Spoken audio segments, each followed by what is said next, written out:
해리스 생각보다 만만치 않다라는 거. 네, 여러분 반갑습니다. 비트캐쳐입니다. 미국 대선 토론이 막을 내렸고, 대선 토론이 끝나고 나서 토론 시청자 10명 중 6명이 해리스의 우세를 얘기했다. 실제로 대다수의 분들이 토론에 강한 트럼프가 이번 토론도 지난 6월 토론 때처럼 강력한 우위를 보여줄 것으로 생각했는데, 생각보다 해리스가 굉장히 강력했고, 제가 봤을 때도 해리스가 예상보다 굉장히 선전해주고 오히려 트럼프를 도발하면서 트럼프를 흥분시켜서 평정심을 잃게 만들었다고 생각합니다. 그래서 이번 토론을 통해서 우리가 확인할 수 있었던 거는 두 가지 있었다. 첫 번째는 뭐냐? 해리스 생각보다 만만치 않다라는 거. 그리고 비트코인 가격은 트럼프 지지율에 연동돼서 움직인다는 거. 트럼프가 또다시 이번 토론에서 약간은 해리스보다 못했다라는 평을 받으면서 비트코인이 또다시 지금 56.5K에 위치하면서 57K를 깨고 내려왔다. 그래서 어쨌든 간에 난생 같은 경우에는 미국 대선 영향으로 가상자산 시장에 대한 불확실성은 지속될 거다. 그리고 카말라 해리스의 우위가 약해질 경우에 가상자산이 소폭 반등할 수 있다. 그러니까 쉽게 말해서 트럼프가 우세하면 비트코인도 연동돼서 가기 때문에 상승할 수 있고, 만약에 해리스가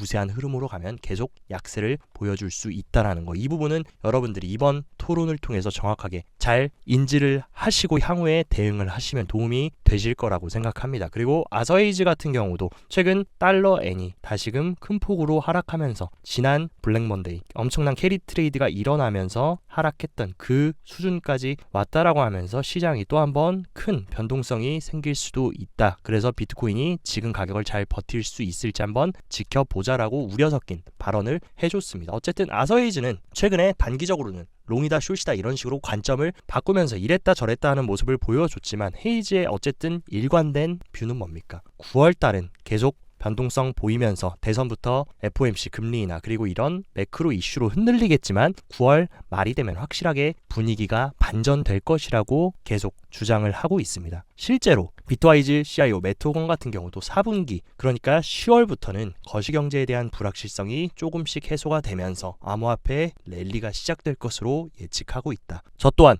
9월 말까지는 충분히 조금 흔들어 줄 순 있지만 확실히 4분기는 다를 것이라고 보고 있는 관점이고, 그 근거가 뭐냐? 9월달은 CPI 판독과 다음 FOMC로 인해서 불확실성이 커질 수 있지만 중장기적인 지금 시장의 컨센서스 뭡니까? 12월까지 이제 3번의 FOMC가 남았는데 최대 125bp 정도 금리 인하가 될 가능성이 크다. 그로 인해서 시장이 완화 정책과 유동성 공급으로 인해서 충분히 4분기에는 지금과 달라질 수 있다는 것을 주장하고 있습니다. 그래서 우리가 지켜봐야 될 FOMC를 일주일 남겨두고 바로 오늘 저녁 9시 반에 소비자 물가지수 발표가 있다. 그래서 소비자 물가지수 예측치는 이전 수치보다 0.4%나 하락한 2.5포인트로 물가가 잘 잡힐 것이라고 지금 시장은 내다보고 있고, 연준의 입이라고 불리는 닉 티미라우스 기자가 오늘 올려준 CPI 예측 데이터를 보면 모든 핵심 전통 금융기관들이 모두 지금 CPI 수치가 예측치에 부합하는 2.5에서 높게 나오면 2.6 정도를 평균적으로 보고 있습니다. 그렇기 때문에 CPI 결과가 예측치에서 크게 벗어나지만 않고 부합해준다라고 하면 충분히 금리 인하 기대감과 디스인플레이션, 인플레이션 완화 기대감으로 전반적인 금융시장이 회복세를 보여줄 수 있다라고 보고 있다. 그리고 또 한 가지, 매크로에서 긍정적인 소식이 한 가지 들렸는데, 미국의 대형 은행들에 대한 자본 규제안을 대폭 완화하겠다라고 하면서 미국 금융 당국이 지금 전반적인 굉장히 큰 초대형 8개 대형 은행을 대상으로 자본금 요건을 종전 대비 9%로 조정하는 규제안을 제안하겠다. 그러니까 자본금을 기본적으로 이런 초대형 은행들은 안정성을 위해서 19%를 보유해라 라고 제안했었는데 이것을 9%로 내려준다. 그 얘기는 뭐냐? 시장에 유동성을 공급할 수 있는 환경을 조금 더 만들어줄 수 있고, 향후에 전반적인 경기에 문제가 생기거나 침체 위기가 왔을 때 조금 더 안정적으로 버틸 수 있게 조금 완화적인 규제를 펼치겠다라고 얘기해준 겁니다. 그렇기 때문에 조금 더 자본금 상향안이 9%로 내려간다라고 하면 조금 더 이런 초대형 은행들이 대출을 활성화시키고 시장을 부양시키기 위한 유동성을 만들어낼 수 있는 그런 방향으로 흘러가고 있는 것이기 때문에 이 부분도 굉장히 중장기적으로는 중요한 소식이라고 볼 수 있다. 그리고 미국의 1위 채굴 기업인 마라톤 디지털의 프레드 틸이 어떤 발언을 해줬냐. 비트코인은 미국의 국가안보 문제다. 미국은 비트코인 채굴뿐 아니라 미국 기업의 비트코인 자산 보유에 있어서도 우위를 유지해야 된다. 그러니까 피터 틸이 얘기하는 부분은 그겁니다. 마이크로 스트래티지, 샘러처럼 이런 식으로 미국 기업들도 자산 보유에 있어서 비트코인을 보유해서 우위를 가져가야 된다. 실제로 올해 12월부터 FASB 비트코인 공정 회계 가치 기준이 변경되기 때문에 충분히 기업들도 비트코인을 보유하면서 남는 현금으로 비트코인을 비축하는 흐름 충분히 나올 수 있다라고 보고 있고, 지금 채굴 기업들이 또 하나 우리가 주목해야 되는 거, 대형 채굴 기업인 코어 사이언티픽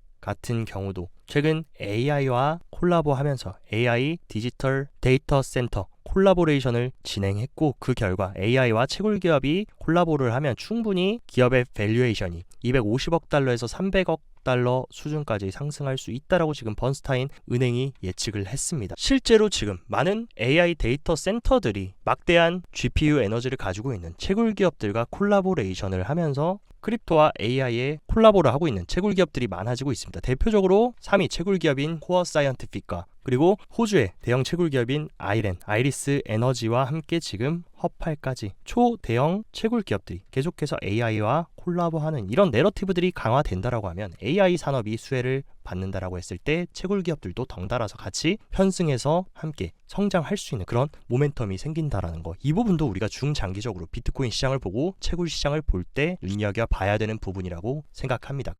블랙록, 뱅가드와 함께 3대 자산 운용사라고 불리는 스테이트 스트릿이 전통 크립토 플레이어인 갤럭시 디지털과 함께 3가지 크립토 ETF를 출시했다. 물론 이 ETF가 블랙록이나 피델리티가 지금 하고 있는 비트코인 현물 ETF 같이 직접적인 ETF는 아니지만 어쨌든 크립토에 관련된 혁신 기술에 대한 ETF를 3가지나 출시했다라는 거, 향후에 자본시장 거물인 스테이트 스트릿도 비트코인 현물을 ETF 출시를 기대해 볼 수 있고, 그 출시를 하기 전에 지금 초석을 다지는 구간이라고 생각합니다. 그리고 이런 초대형 거인들이 계속해서 크립토 시장에 뛰어들고 이 시장에 먹거리가 있다라고 판단하고 적극적으로 채택하고 추진하고 있다라는 사실이 중요하다. 그리고 8천억 달러 규모의 스탠다드 차타드 은행 같은 경우에 아랍에미레이트에서 UAE에서 비트코인과 암호화폐 수탁 서비스를 출시한다. 지금까지 계속 보이는 움직임 뭡니까? 전통 금융권들이 너도 나도 하나둘씩 이 크립토 시장으로 뛰어들고 파이를 먹으려고 적극적으로 가담하고 있다라는 사실. 그리고 UAE 같은 경우는 어떻게 보면 중동의 금융 허브다. 여기에 이런 식으로 대형 은행들이 수탁 서비스 출시하고 비트코인 서비스 출시한다라는 것, 세상의 움직임이 변하고 있다라는 것을 시사합니다. 그리고 제미니의 CEO들이 가상자산 시장 미국과 영국에서 채택이 증가하고 있다. 상승에 대한 준비 완료됐다. 그러면서 그 부분을 얘기한 게 뭡니까? 비트코인 현물 ETF라는 혁신 상품이 생겨난 이후에 미국의 가상자산 보유자 중 37%가 ETF를 통해 간접 보유하면서 규제 관련 리스크가 다소 해소됐다. 지금까지 ETF가 나오기 전에는 최근 FTX 사태처럼 거래소를 믿을 수 없기 때문에 많은 사람들이 가상자산 보유하는 것을 꺼려했지만, 이런 식으로 전통 레거시 금융권들이 보장해주는 그런 ETF가 등장하고 확실한 규제 리스크가 해소된 상품이 생기고 나서 계속적으로 보유하려는 움직임이 커질 것이고, 대중 채택과 기관 채택으로 이루어질 수 있다는 부분을 얘기하고 있다. 그리고 또 일본 같은 경우에 지금 계속해서 웹3 산업과 블록체인과 크립토 시장의 친화적인 움직임을 보여주는데, 소니뱅크와 파트너십을 맺어서 N 스테이블코인 발행 계획을 정식으로 발표했습니다. 그러니까 쉽게 한국으로 비유해서 말씀드리자면 삼성전자의 자회사 은행이 우리 원화 기반 스테이블코인을 발행할 계획을 세웠다라고 발표한 것과 비슷합니다. 그만큼 얼마나 혁신적인 것을 지금 일본을 대표하는 기업이 추진하고 있고, 이런 식으로 스테이블코인을 발행한다라는 거, 일본이 얼마나 친화적으로 움직이고 있는지도 우리가 확인할 수 있는 부분이다. 그래서 로빈후드 CEO 같은 경우에는 가상자산 시간이 지남에 따라 금융 서비스에 굉장히 큰 혜택을 가져다 줄 것이다. 그래서 로빈후드 CEO 테네프 같은 경우도 금융 서비스 변화를 주도하는 2가지 빅테크, 바로 크립토와 인공지능이라고 얘기하면서 인공지능이랑 어깨를 나란히 할 정도로 굉장히 큰 기술적 역할을 할 것이라고 얘기를 해주고 있습니다. 그리고 실제로 그 부분을 증명하고 있는 게 뭡니까? 미국 1위 거래소인 코인베이스는 최근 레이어2 베이스 프로토콜을 적극적으로 출시하고 USDC 결제 프로토콜 그리고 USDC를 전 세계에 지금 확장시키는 그 포인트에서 베이스를 많이 활용하고 있고 활성 지갑수가 벌써 8배나 증가했다. 그리고 코인베이스 월렛을 통해서 이 레이어 2인 베이스 자체 레이어 2 베이스 프로토콜이 점점 더 성장하고 있다라는 거. 로빈후드 CEO가 말한 것처럼 시간이 지남에 따라 금융 서비스에 직접적인 영향력을 행사하려는 모습을 가져가고 있다. 그리고 페이팔의 벤모, 한국으로 따지면 토스 같은 그런 핀테크 회사들이 암호화폐 결제를 위해 이더리움 네임 서비스를 통합하겠다. 이런 식으로 계속해서 지금 움직임 뭡니까? 비자도 그렇고 마스터카드도 그렇고 페이팔 이런 결제 기업들이 모두 지금 결제 프로토콜을 암호화폐 크립토와 결합해서 가려는 모습. 그렇기 때문에 블록체인 기술이 분명히 지금 가격이 안 오른다고 해서 혁신이나 잠재력이 없어지는 것이 아니라 계속해서 수면 아래에서는 이런 엄청난 움직임들이 계속 개발이 되고 있고 성장하고 있다라는 거. 이 부분이 우리가 코어를 단단히 하는데 중요합니다. 몇 가지 온체인 데이터도 한번 체크를 해보자면 비트코인이 지지부진하게 횡보하고 빠지고 조정을 받는 와중에 거래소가 보유 중인 비트코인 보유량은 계속해서 빠져나가고 있다. 거래소 비트코인 유출이 가속화되고 있다는 것은 뭡니까? 기관과 고래들은 계속해서 비트코인을 매집하고 축적하고 있다라고 온체인 데이터상으로 우리가 해석을 하고 있고, 그리고 비트코인과 비트코인 채굴 기업들 인덱스를 비교해보면 보통 채굴 기업들의 주가가 상승하고 하락할 때 비트코인도 가격이 연동돼서 움직이는 모습을 많이 보여줬습니다. 그래서 과거 17년 사이클 같은 경우도 채굴 기업 주가가 상승할 때 비트코인이 엄청난 큰 상승 랠리를 보여줬고, 21년 같은 경우도 채굴 기업들이 가파르게 주가가 상승하면서 비트코인이 엄청난 큰 상승을 보였다. 지금도 뭡니까? 어쨌든 간에 비트코인 지지부진하고 채굴 기업들 주가도 단기적으로는 조정이 나왔지만 추세를 보면 우상향하고 있는 추세. 확실히 지난 약세장이었던 22년 흐름과 채굴 기업의 흐름의 추세가 바뀌었다라는 거. 그러니까 단기적인 변동성은 있다라고 해도 어쨌든 추세가 어떤 방향으로 갈 것이냐 우상향하고 있다라는 거. 과거의 상승장 패턴과 채굴 기업들의 인덱스 흐름도 비슷하게 흘러가고 있다라는 겁니다. 그렇기 때문에 단기적인 움직임만 보면 시장이 끝난 것 같고 뭔가 시즌 종료인 것 같지만 중장기적으로 보면 어쨌든 비트코인도 채굴 기업들의 주가도 우상향하고 있다라는 거. 절대 과거 사이클과 다르게 가고 있지 않다라는 것을 시사합니다. 그리고 비트코인 선물 펀딩 레이트 7일 이동평균선을 한번 체크를 해보면 지금 사이클 안에서 7일 이평 펀딩 레이트가 음수였던 것이 딱 3번 있었습니다. 근데 이번에도 펀딩 레이트 7일 이동평균선이 음수를 보여주면서 약세 구간에 들어왔다라는 거. 근데 시간이 지나고 돌이켜보면 이때 3번 모두 펀딩 피가 음수를 찍었던 3번 모두 지나고 나면은 이때는 정말 괴롭고 다 시즌 종료 얘기 나오고 다 업비트 삭제하고 손절하고 떠나셨던 분들 계셨겠지만 지나고 나면 굉장히 좋은 눌림목이었다라는 걸 시사합니다. 이번에도 그런 흐름으로 갈 가능성이 저는 굉장히 크다라고 보고 있고, 최근 비트코인 지갑들의 분포 흐름도 체크해보면 비트코인 1개 미만을 보유 중인 작은 새우들이 최근 들어서 굉장히 많이 늘어났고, 그리고 비트코인을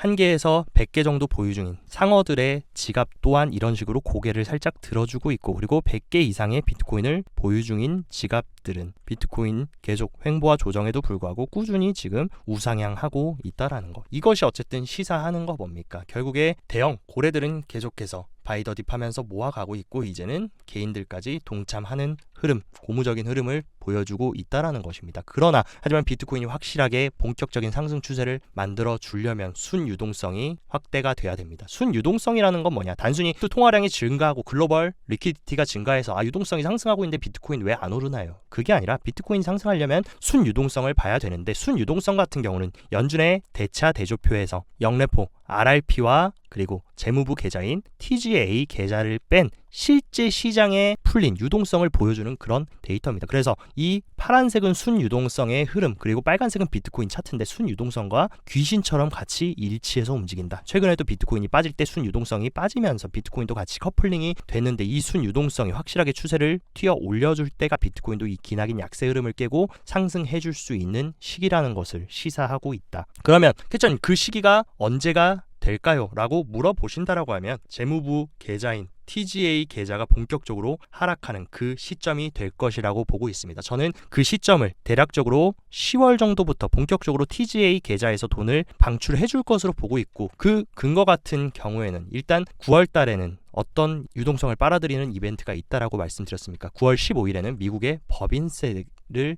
걷는 날이다. 법인세를 걷고 세금을 거두면 또다시 TGA 계좌가 상승하면서 시중의 유동성을 빨아들이는 흐름을 가져가지만 10월부터는 어떤 흐름이라고 말씀드렸냐. 미국의 회계 연도는 10월부터 시작됩니다. 그래서 2025년의 회계 연도가 10월부터 시작하기 때문에 그때부터 본격적으로 재정 지출을 늘리는 방향으로 가줄 수 있다라는 거. 실제로 현재 지금 재무부에서 발표한 분기별 국채 발행 계획 QRA에 따르면 9월 말을 기점으로 8,500억 달러를 유지한 이후에 단기적으로는 유동성이 흡수되지만 연말까지 4분기에는 7천억 달러로 총 1,500억 달러의 유동성을 풀면서 재정 지출을 할 것이라고 이미 QRA 분기별 국채 발행 계획에서 발표를 해줬습니다. 옐런이 무조건 이 계획대로 똑같이 움직이지는 않겠지만 제 생각에는 시장이 분위기가 어떻게 흘러가느냐에 따라 만약에 해리스가 지지율이 밀리고 해리스의 민심이 안 좋아져서 민주당 재선이 힘들어질 경우에는 이 7천억 달러 아래로도 조금 더 재정 지출을 늘리면서 시장을 드라이브 해줄 가능성이 크다라고 보고 있습니다. 어쨌든 간에 우리가 항상 명심해야 되는 거, 가격의 움직임에 따라 우리의 기분과 생각이 달라지면 안 된다. 불과 3월 달에 어땠습니까? 비트코인 74K 가고 역사적 신고점 갈 때 비트코인 57K 살 걸 하면서 다들 여기 머리 쥐어잡고 포모를